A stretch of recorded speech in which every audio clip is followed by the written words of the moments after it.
Meeting the parents is a milestone in any relationship, and today on the Crashing After Show, we're discussing Pete and Kat's interaction with Pete's parents.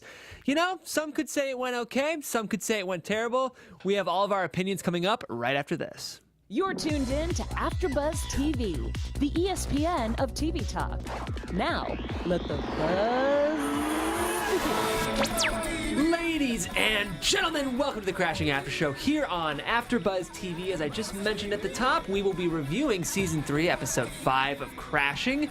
If this is your first time tuning in, guys, we're an after show, and we are covering HBO's best half-hour stand-up dramedy every week here on the network. My name is Jeff Graham, but I'm not alone, because I have Miss Alana Jordan. Hey, that's me. I'm back. Thank you, guys. So glad to have you back. Alana will hopefully be joining us all season, so... I'll be gone next week. I know that. She won't be here next week, but she'll as soon as I get back from the convention. Amazing Con. Amazing Comic-Con Aloha. Was that right? So if you're in Honolulu, yeah, you got it. Look at me knowing cons. I'm great. Okay, so you're missing for a good reason next week. Yeah. And then you can finish out the season with us, so... And J-Rod, Josh Rodriguez. Hey, Jeff. How are you? I'm good. It's good to have you here as well. You look good today, man. I know. I feel like the teen girl. I know. Well, look at you. I'm saying that because it makes me think I need to have better hygiene. Because whenever I attempt to shave my face, everyone's like, "What did you do?" I'm like, "I shaved." I don't know. It makes me feel like Same. Looking great, Elena. So I feel like the teen girl in a movie that took her glasses off, and everyone's like, "We never saw you that time." Maybe I should try harder. Well, guys, this is the Crashing After Show, and as I mentioned already, but I'll mention it again, we're covering Season 3, Episode 5. But we won't only be covering the episode. We also have some amazing stand-up coming up later in the episode. If you guys wanted to see what mainstream Christian comedy looks like, we have John Crist, who is a noted Christian stand-up, and we'll make some predictions, because we do that every week. But first, I want to talk about this episode. Elena, what were your overall thoughts? I really, really liked this episode. I thought this was a really good continuation that brought up some things in the last episode that we kind of touched on, like maybe tell your new girlfriend if you're staying in a condo with your old girlfriend. You just totally as a called general that out. rule. You totally called that out. This is why you need a woman on the show. It's so true. I'm like, all right, and just in general life, as I'm like, guys, this is how to not make your girlfriends cry. Don't do these things. Taking notes. I know. But yeah, I loved this one. I thought it was really cool getting a look at Pete and his kind of dysfunctional relationship that he doesn't quite think is dysfunctional with his mom. I loved all of it. Yeah, Josh. I loved it too. I like Kat a lot. I really like Kat. I like the way that she interacted with the family. I mean, she knew it was weird. She knew that it was a very weird environment. I think she did her best. And I like her a lot. And yeah, what Elena said, I'm glad that she called him out about, not telling her that he was with Allie and that coming up. I had a feeling that was going to come up. I thought it'd explode into something bigger, but it didn't. And that's credit to her character because she could have easily made it a bigger deal than it was. Yeah, well said. The thing I liked about this episode was I felt like it was kind of judgment-free. I felt like none of the characters were perfect the whole time. Some of them did the right thing sometimes, and some of them did the wrong thing. There were sometimes I was Team Pete, sometimes I was Team Kat, and honestly, a couple times I was Team Rita. And we'll have to talk about it. Interesting. Yeah. And I also appreciate, I'm someone who's a churchgoer, and I'm open about my faith, and I feel like this show takes a pretty non-judgmental approach to Christianity. Which I think a lot of mainstream television doesn't. I think it's very easy to paint Christians as very broad, kind of one-dimensional characters. I think this show isn't interested in that. I think this show is much more interested in sort of exploring, a rounder view of the traditional Christian American, which I think you don't see on TV that often. So I have to applaud the show on that. Okay, in terms of how I want to break down our coverage, guys, this felt like a very relationship-driven episode. So I'm going to talk about sort of all these couple pairings, including Pete and his mom, because you could argue that's maybe the steamiest couple on the show. According to Kat, it might be. Yeah. Emotional incest. Yes. To the max. Definitely emotional incest. But then we'll talk about just sort of the culture of Christian talent, because they sort of had this whole Christian talent show at the end, which I thought was so interesting. But let's start with Pete and Kat, because we had a lot of interesting interactions with them. I'm glad you brought up the Allie, Pete, Kat component of it all, Elena, because you totally called this. I was worried they were going to take a break from that Kit Kat bar. I was like, this is about to be bad. Yes. I mean, I'm with you, though. Props to Kat for handling it as well as she did. Just kind of, wiping away her tears and being like, all right, you're right. I'll compartmentalize this for now. Let's go meet your parents. You have created this situation. Just know you've messed up. We're just putting a pin in this. Yes. So I don't know. I don't think I would have been as calm and collected. I think I would have been like, well, really? Your parents know that the car is here? Cool. Do they know that you are kind of a piece of crap? And because I can let them know if you want. I'll tell them, yeah. What did you think, Josh? No, I think Kat handled it well. I think Pete was coming from a perspective where it's like, well, I didn't do anything wrong, therefore I don't have to tell you type of thing. Yeah. Because I think Pete's intentions the whole time he was in the condo was not anything romantic with Allie. Right. He knew that everything was in the past, and, you know, he thought he could probably get away with it by not saying anything and bring it up at a later time, which I do believe he would have done, but it still doesn't make it right what he did. And I think that, you know, that's something as guys we have to be better at. We really do. Lying by omission is still lying. It is. Yeah. It's true. Lying by omission is still lying, and withholding the truth is still lying. And yeah, and with how cool Kat is too. It's like, just tell her the truth. Just be like, hey, I'm a comedian. It's extra weird in here. I feel like I'm on witness protection, and to top it off, my ex-girlfriend is here, and she just would have been like, ha, ha, ha, sucks for you. Especially because she hasn't given him any reason in the past to keep anything from her. Like, she hasn't flipped out about anything. She's been really cool about everything. She's a cool chick, dude. Yeah. So why would you withhold the information? Why would you lie to her? Pete's still kind of an infant relationally, right? Yes. He's learning, and I do think he was innocent in this, but you've got to get on your game, Pete. And let's stay on this topic, because what I appreciated was, I think the show was using this as a growth moment for Pete and Kat, because you know what? Pete came to her and apologized, admitted he was wrong, and they moved on. And I think, you know, in relationships, the ability to say, I was wrong, I'm sorry, is so valuable. And Pete, that's exactly what he did, and that was enough for Kat. But also, he also said, I love you. He did drop the L word. Yes, we did have the first I love you. Yeah, so They said I love you last week. Did they? Did they? Did they? It felt like the first one. I don't remember them saying it, right? Yeah, well, I trust you, Elena. I might trust Elena too. I know. Clearly, she's the best Well, parent. because they said I love you like way fast. It was after like 3 weeks or something that they were together, and then they said I love you. That was like a big deal, because he never said it to Allie. Okay. Yeah, you're right. He did. Oh, all right. There was something about this I love you that felt a little more like companion-y, though. Yeah. I'm trying to think, was the last I love you like immediately post-sex? Yeah, it's it was really more easy of like to say kind I of love a you rush after you have sex with someone. That's like, if you're gonna say it like easily, that's usually what it is.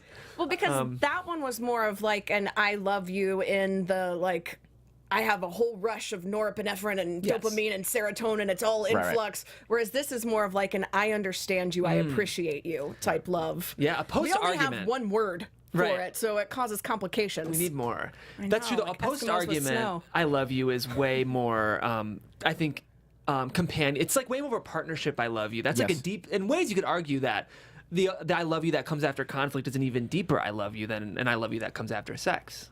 Yeah. I think a lot of I love yous that come out there, anything but sex, are deeper. Yeah. To be honest. I don't know of any dudes that don't have that moment, right? Okay, I love you.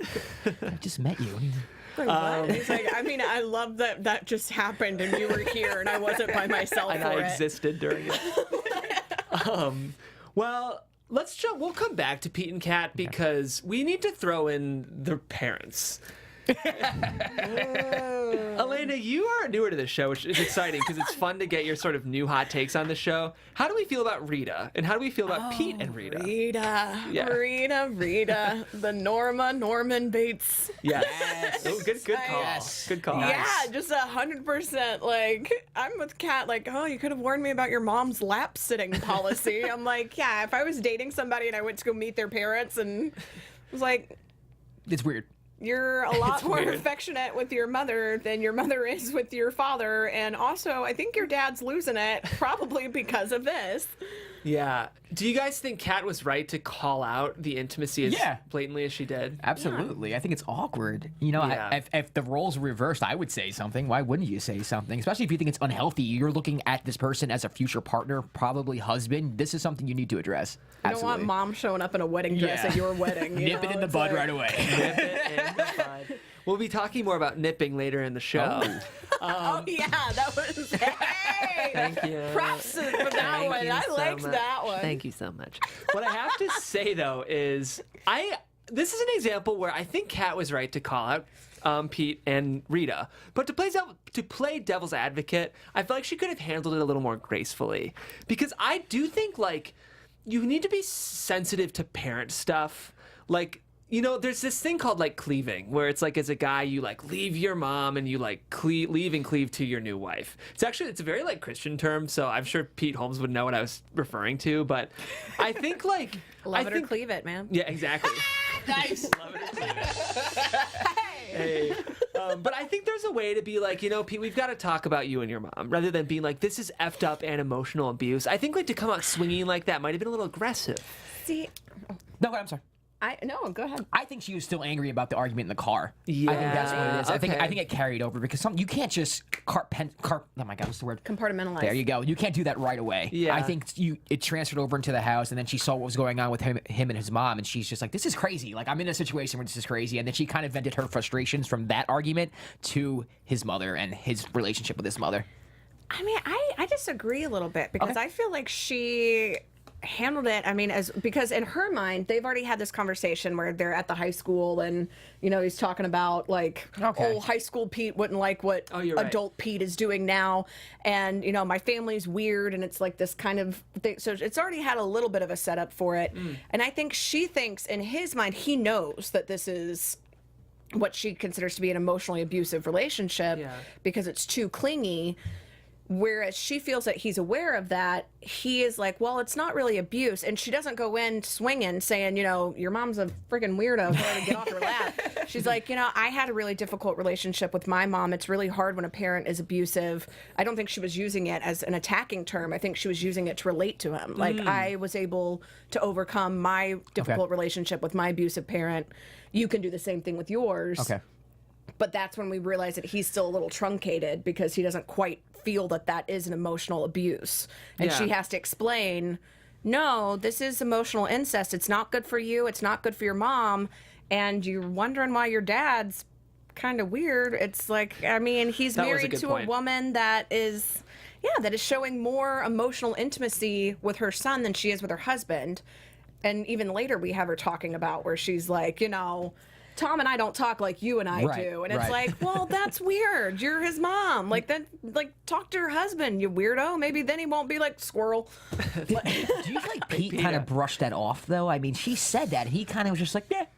Like, do you think he knows? Do you think he took her seriously? I think he does, just because later when he's talking to his mom, where he's like, you know that this isn't normal, right? Like, you know, he said we're not normal. He did say that. Yeah, but I feel like a lot of people say that about their families. I say that about my family, but I don't think I take it to the point where it's like emotional incest. This is unhealthy. So I didn't know how to take that part, but you were right when he did say that. I think for him that was a big step. It's just admitting that, like, because in his mentality, he grew up in the church. He grew up like this perfect, idealized family. Where it's like, yes, I do what I'm supposed to. I don't smoke, I don't drink, I don't have sex, I don't do drugs. I do what I'm supposed to, straight and narrow, got married when I was supposed to a woman that my mom approved of, and then everything went awry. So this is him trying to piece together what is correct. I agree. I actually really like that take, Lane. I'm glad you brought that up because that high school scene was important. And one thing I really like about Crashing is I think in a lot of shows, we'll see the really clear moment where Pete's like, you're right, I do feel this way, and this is me saying it because it's written in the script. Yes, That's so true. That is so true. In Crashing, I feel like a lot of the growth happens between episodes where, like, we see them in the crux of the moment, and, like, we see the conflict as it's happening, and then the show ends, and, like, I'm sure we'll see emotional growth with Pete and Kat next episode, but the implication is it sort of happened between episodes a little bit, which I like about the show. Do you agree, Josh? You seem... Say that again. Say it again. No, it's all good. I just feel like even if we didn't see Pete have that moment directly written into the script of like, you're right, Kat, and of course we did have the moment when he sided with her. Yeah. But I feel like a lot of times in this show, we see Pete working through it all during the episode. Okay. And a lot of the growth and revelations maybe happen sort of between episodes. This kind of just happened. It was already there. That's what you're saying. Or like we'll see Pete recognize the maybe sort of unhealthy relationship with his mom later down the road without the show acknowledging. Okay. Well, maybe he recognized it before this episode. I mean, he kind of seems like he already knew that. That's how I took it. But when she's there, he falls right back into his old patterns. Yeah, his as mom. soon That's as it's his mom. articulated That's his to mom. him. Yeah.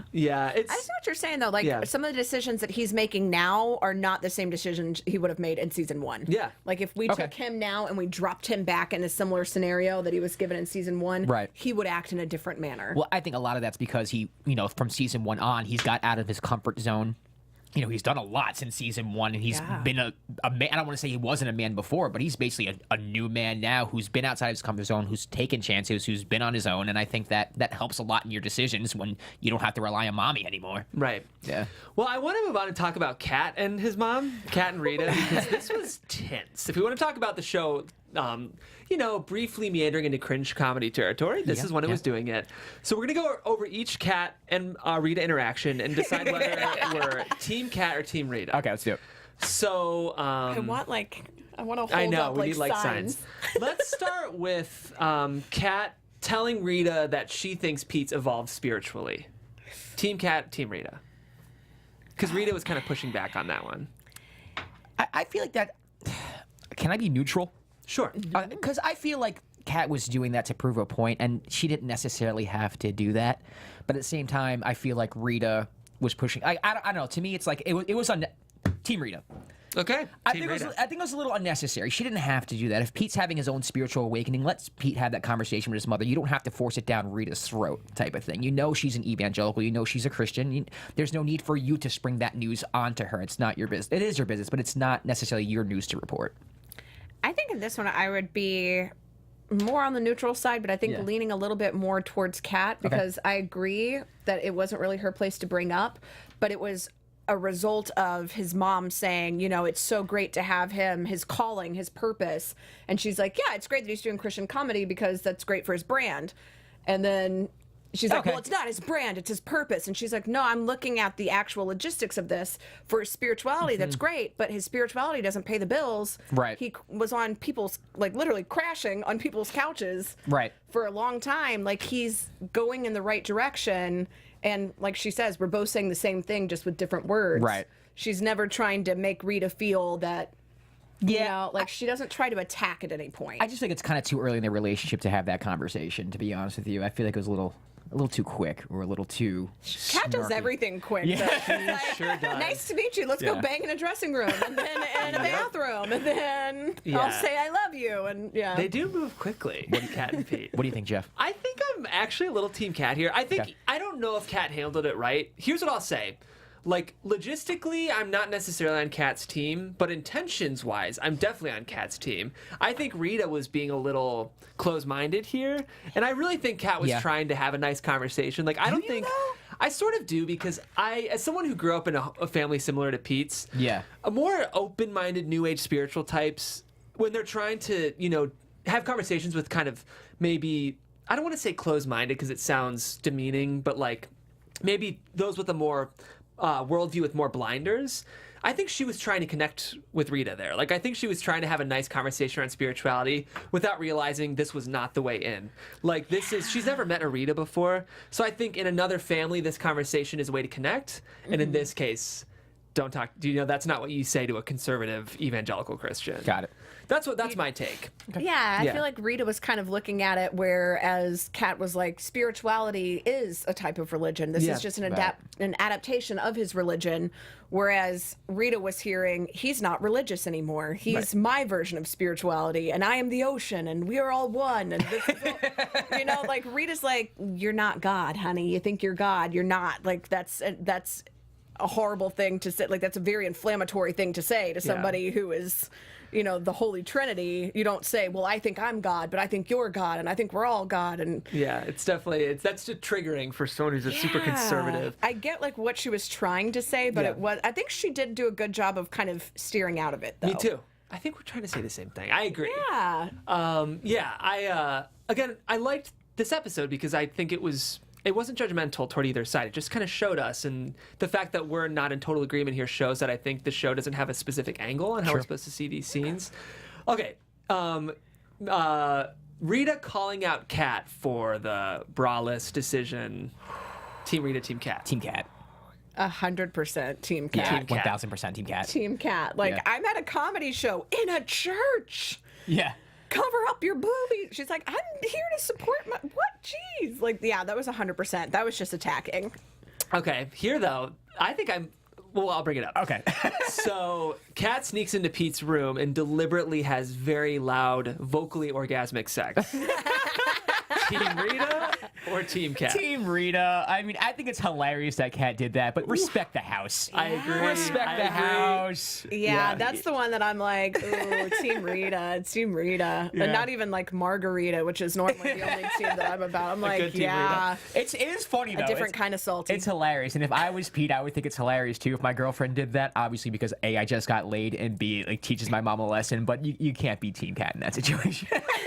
It was my worst fear coming true, and I'm married, so just like if, in theory, hypothetically, that would ever happen, Yeah. it would be silent, it would be quiet, it would be very nondescript. Wouldn't be that's my yelling speed. your joy throughout the house. No. Yeah. Well, if you guys want to yell your joy about how much you love this show and I how love much it. you love all of the shows here on AfterBuzz TV, you can, because we're all over the place. We're on iTunes, we're on SoundCloud, Spotify. Yeah. So be sure to subscribe, rate, give us those thumbs up, those 5 stars, leave us comments, let us know what you guys think, and be sure to subscribe to all of our different channels here. We have it all broken up so it's easy to find. You can click comedy and we'll be here.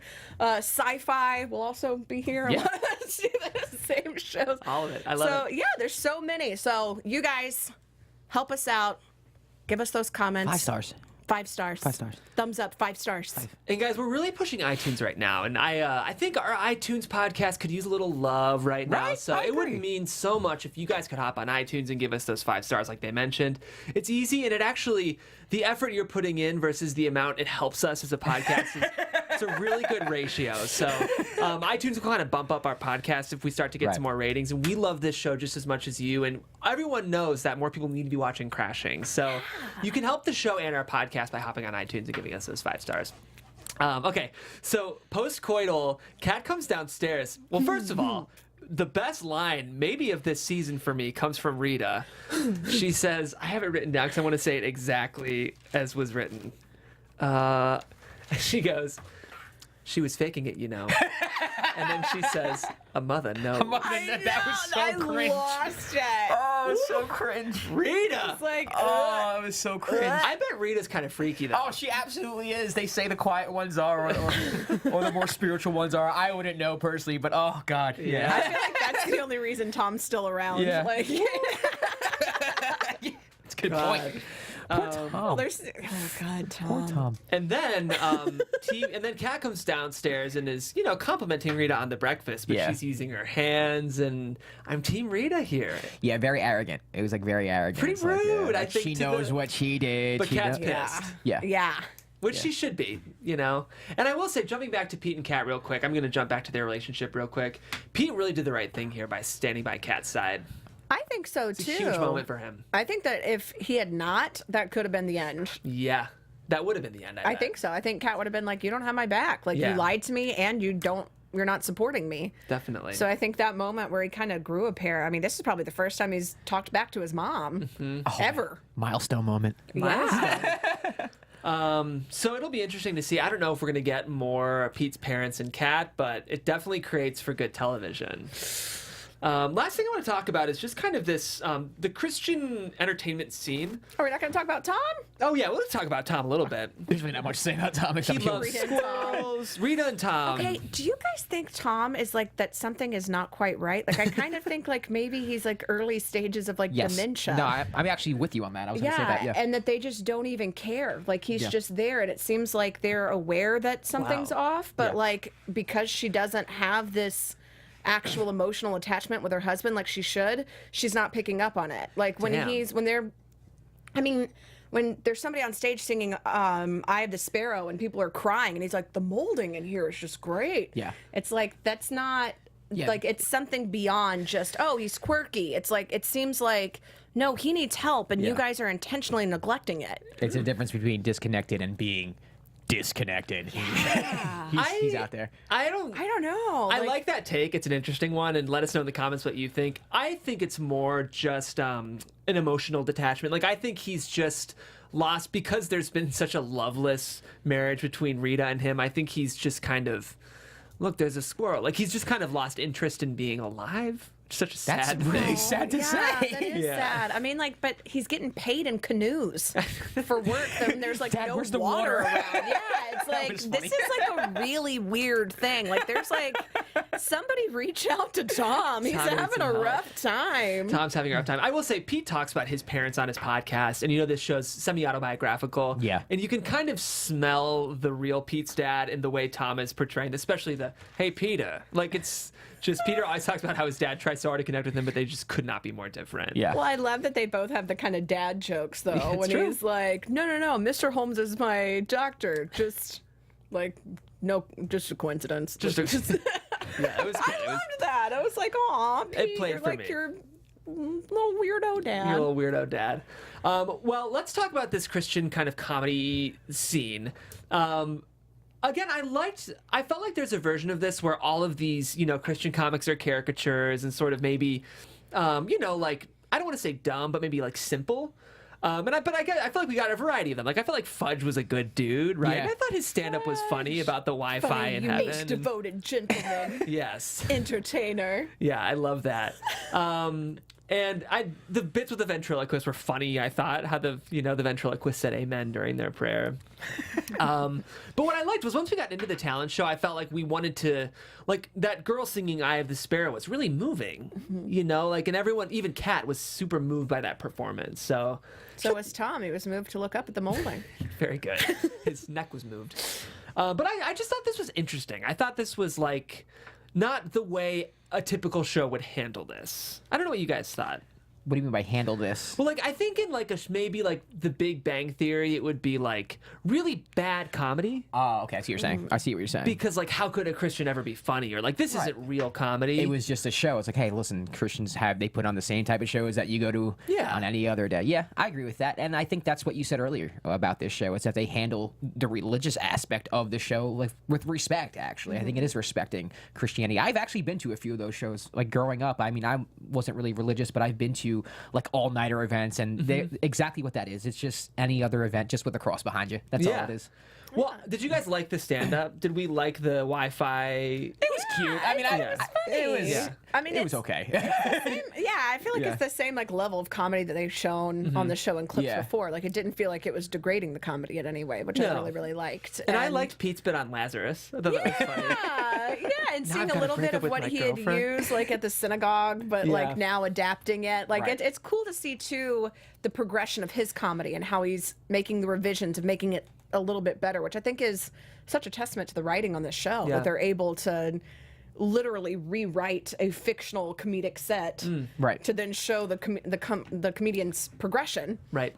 I really liked that, and I thought it was interesting too, like when they all circled around and were holding hands and doing the prayer before it started, and how that kind of mirrored what he was saying about in high school. You never had around the pole where like you all stand around the pole and you hold hands and you pray, and she's like, no. Meet me That's at the like- pole. Yeah, meet me at the pole. And it's like, we don't normally have that at a comedy show where Right. everybody would get around and hold hands and pray, or like any sort of interaction, really. So this, I thought, was really cool to kind of show, like, okay, well, this is the same type of humor that we're still making people laugh, but it's more of a connection-based thing. We want to be connected with everybody who's here as well. Yeah, I think it's just an example of, like, there are communities of comedy, right? Like, there's very specifically Jewish comedy communities, too. I mean, Judaism's an essential part of, I'd say, the American comic identity anyway, but yeah, I don't think the show was ever invalidating this type of comedy. Right. I don't know yet if it's where Pete should be. Like, I don't know if he's really truly expressing his point of view, but I just thought this was a more, like, subtle exploration of this community than I expected from the show, so...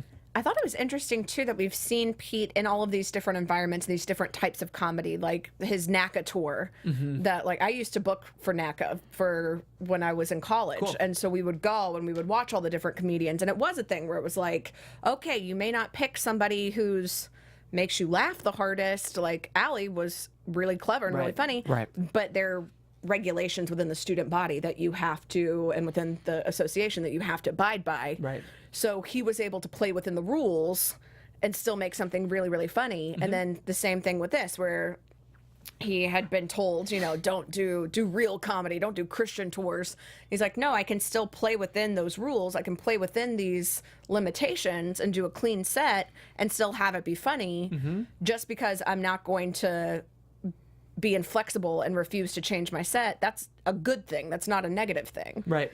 Yeah, I think the show, it's a broad exploration of comedy, which is what makes it good, I think.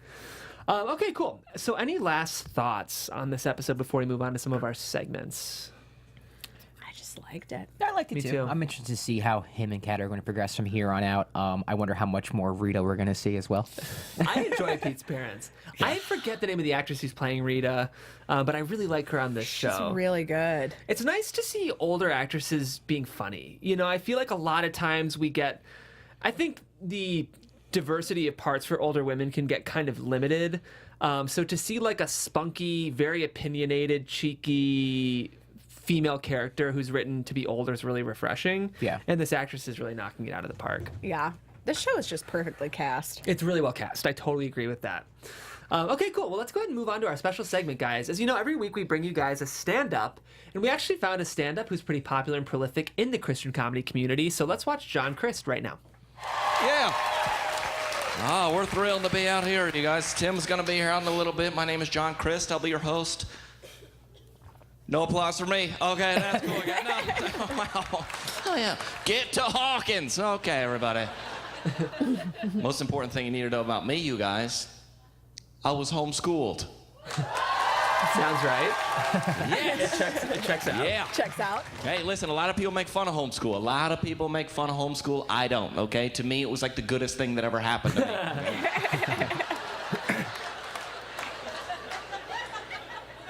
Okay, does everybody get that? Are we good? It's just a warm-up. Wow. That doesn't sound right to me. My dad was a preacher. I grew up in church. You know what that means. I was the worst behaved kid in church. And you can laugh at that joke. The PKs aren't even in here right now. They're out in the parking lot vandalizing your car. So you're good. Preacher's kid, in case you guys didn't know. I'll translate. Thank you. I moved to a new city. You guys haven't found a church yet to go to in Denver, so I've been giving my tithe money to this Christian organization that feeds the hungry. Chick-fil-A. It doesn't age super well. Yeah. That one doesn't age super well. quite age that well. I read this the other day. Much This is like a not even Chick-fil-A made up. sandwich left in the sun, it does not age too well. Oh, God. Could be barista. We'll give John 20 more seconds. Yeah. I don't even have a joke for that. I'm just reporting the news. Like, way to set your kid up for a lifetime of success. Here's our daughter barista. Here's our son fry cook. Just All right, John. Just name your kid a normal name. I was eating dinner the other day at the restaurant, and the server, I'm not making this up, the server, her name tag said waitress. I was like, excuse me, waitress? She's like, it's Watrice. Oh. Ooh, interesting.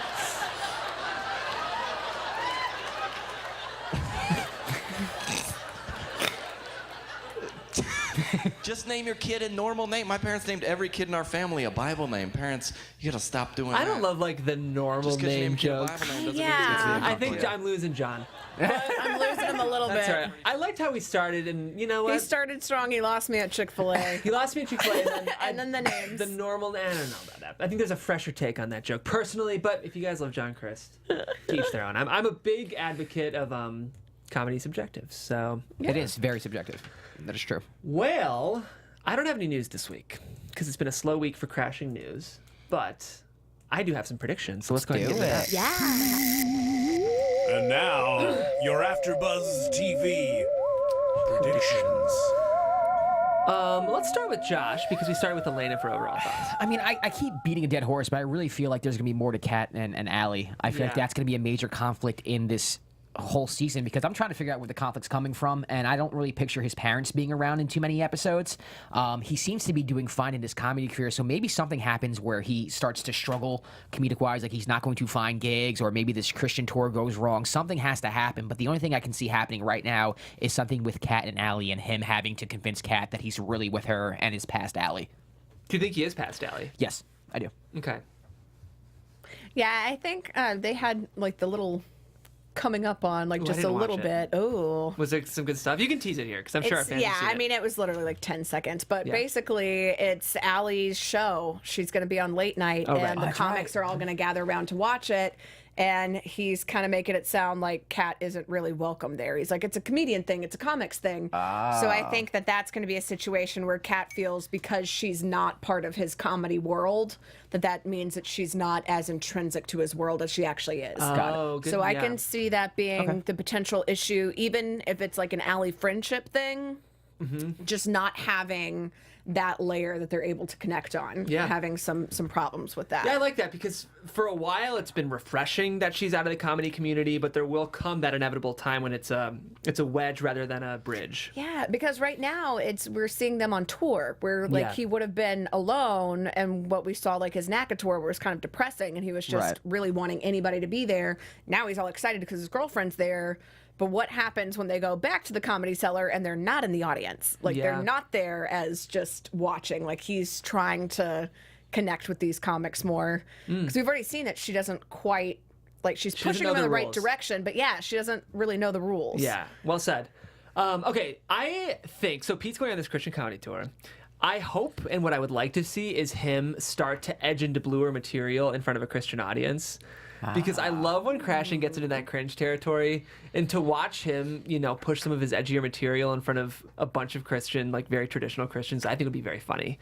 So, and it would be an interesting moment for Pete to decide what kind of comic he is. Right. Because modern day Pete is somewhere in between. Like, I think his material isn't necessarily blue, but like he loves to talk about sex, and he'll talk about, like he's not like an F-word comic, but he does go blue in specific. He's not a Christian comic either, so be very interesting to see. And we won't know until next week, of course, guys.